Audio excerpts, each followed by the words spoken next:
So I'm guessing something has happened to my gauge.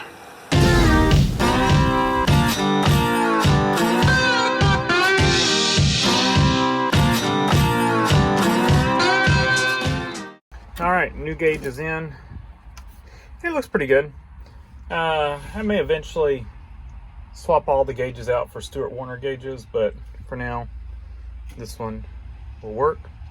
Some wiring, we're going to have to get a ground wire over to this thing. The old one did not have a ground. We're going to have to change the terminal on this lead. It had a ring terminal before, and this one is okay as is. So I've already done a ground wire. We're going to jump over from one of the other gauges for a ground, and I went ahead and just soldered the connection with heat shrink tubing, and went ahead and put my ground for my dash light on it. All right, let's turn the key on. I'm going to fast forward y'all a little bit. Put that gauge in, ordered it. It's the one with that on it, but otherwise it looks similar. And my OCD got the best of me, and you know, looking at the Stuart Warner gauges and looking at that one, and then got online and bought this. I had already looked for a Stuart Warner before I bought that one, and I didn't find one in the right ohm rating. So I actually went to Stuart Warner's website and started looking at them there, then got the part number for that one, and then found it on eBay. So picked this up. We're going to swap that out. Then my OCD got the even better of me again. And so then once I had that one Stuart Warner, then, you know, this one was bugging me. So got on eBay again and bought this one. So, so you know, I don't know. So that one I'll save for another project. I'm sure I can use it at some point. And I think it was 20 bucks, $22, something like that. So I'm just gonna pull it off and we're gonna put this one in.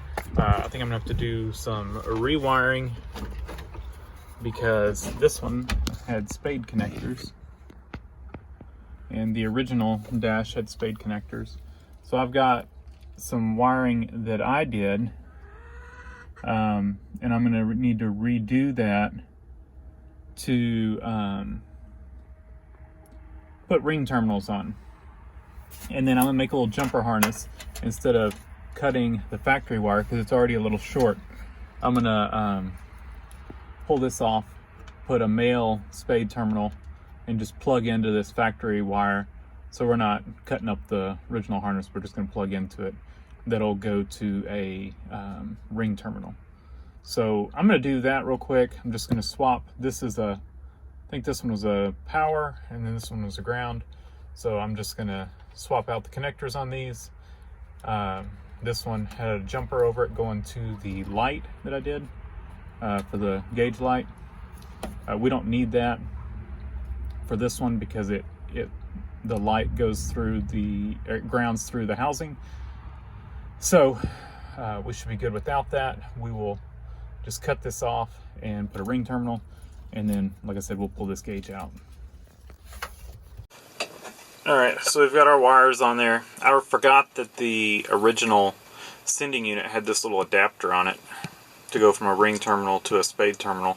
So we're actually just going to use that instead of the little jumper wire I made. Like I said, this wire is a little on the short side, but even with the dash pulled out as far as it is, it'll still plug in. So I'm just going to slip this in and then put the bracket on and tighten it down, and we'll be done with the fuel sending unit.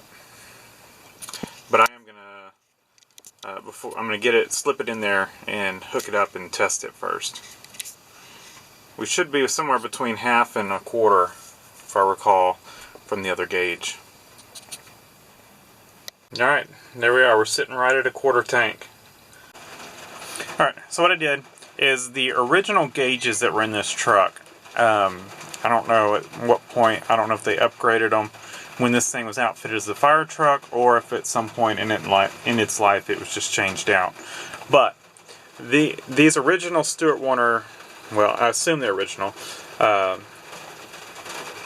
gauges right here, they do not have backlight bulbs. What they have is they have a window cut into the gauge, and that window, what it does is there's a bulb mounted right here, and so it shines through that window, and it, you know, illuminates these gauges. It would have illuminated the original one here as well. It would have had a window at the bottom. I think I took it in the house, but it had a cutaway little window with a clear plastic cover, you know, and then there was a bulb here as well that would have illuminated the 3 original gauges here. Well, we've got 3 aftermarket gauges, so we don't need that illumination right here. So I cut that bulb out right here, and we'll probably reuse this bulb. I'm going to see if it'll fit here for this blinker. If not, we'll have to come up with another one, because this is missing right here, the bulb for this. So we have a right turn signal. Well, I guess the bulb's not working, but there's no bulb here in the left one. So we're going to have to deal with that. But anyway, I took that wire, and then I wired up my 3. The illumination had never been hooked up on these 2 originally. So I hooked up them.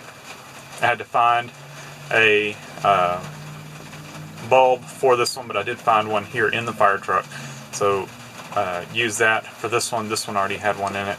So these 3 are wired up for illumination, and our new fuel gauges as well. So if we pull out our lights, you can see these are illuminated with that back. Put them on full bright. Yeah, just take, well, can't really see it, but it is. And we've got illumination there, those 3, and there. And I don't know if you can. Well, that bulb may have went out right here. Either that or we got a bad ground or something, but I'm grounding these others through the panel. The panel itself is grounded. So I got to check out that. They were working, so either the bulb, you know, just went out, or, you know, we lost a ground or something. So I'll have to check that out. But we do have dash lights now, which is awesome. And if I turn the key on, you know, we're reading battery voltage. Our battery voltage right now is low because I've had lights on and stuff. So I'm going to need to charge them up. And then our fuel gauge is reading. So I'm going to, well, turn the lights off and the battery voltage came up a little bit. I'm going to have to put the charger on it. Like I said, I've had the key on for a while. So we're in good shape. I'm going to mount this panel back in and we should be good. I'm going to see if I can find the wire for this first, and then see if I can get that working. If not, we'll just go ahead and put it in for now.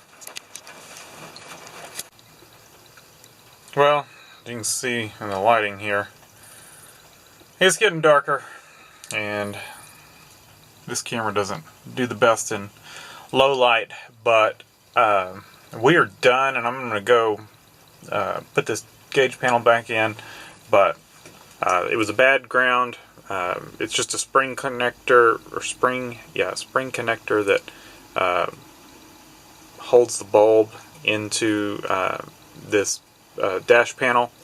There's a little bracket for that, and it grounds through that bracket, and those spring terminals just were not making good contact. So got that cleaned up.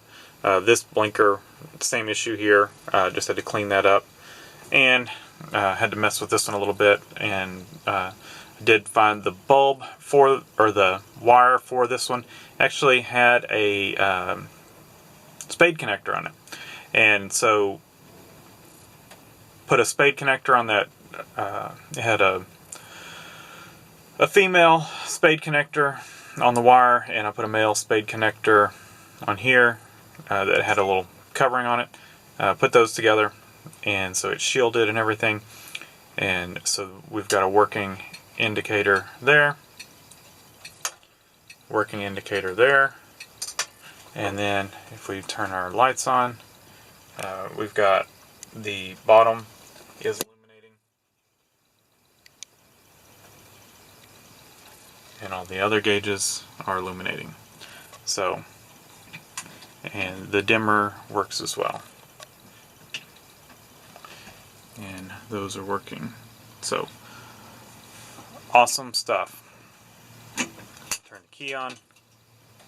We've got battery indicator, and we have our fuel gauge. We've got working air light. For some reason the buzzer's not on. I have to check the buzzer. But and then the anti-lock light works as well. Well, it doesn't light up. I've tested it, put it that way, and it does work. So we're good. Like I said, my light is fading, so I'm gonna just go ahead and just put this panel back in and call it good. All right. Using my phone with the light, get us some more light in here, just to show you all the completed product, I guess. We need to clean up these old gauges. We've got, some water damage. What we may do is we may replace the ones outside with these and put 2 new ones in here eventually. But for now, they're functional. We're gonna leave them. Very, very happy with the Stuart Warner gauges in here. I'm glad I went that route, and this looks so much better than that old gauge did. Well, I say that, there's the old one. The old one looked good too, but definitely fits better. And then, where's that? One other thing I didn't like about this one is the way it mounted. And I didn't like having that website there. Should have never ordered this one. But it did match pretty well if it wasn't for that. It is more of a matte background, where these are glossy. Yeah, I know, OCD. But yeah, like I said, the other thing I didn't like about this thing is the way that it mounts. This was interfering with the bracket for the backlight, or for the gauge light that's back there. It was hitting that when there's not enough clearance in a portion of this where, yeah, and so this was rubbing, and it was making it hard to tighten because it was rubbing. But yeah, so I'll save that for another project. I'm sure we'll use it on something. And yeah, I'm rambling. Thanks for watching. Leave a comment down below, hit the like button, and subscribe for more. We got a lot more stuff to do to this Firetruck, so plenty of videos to come.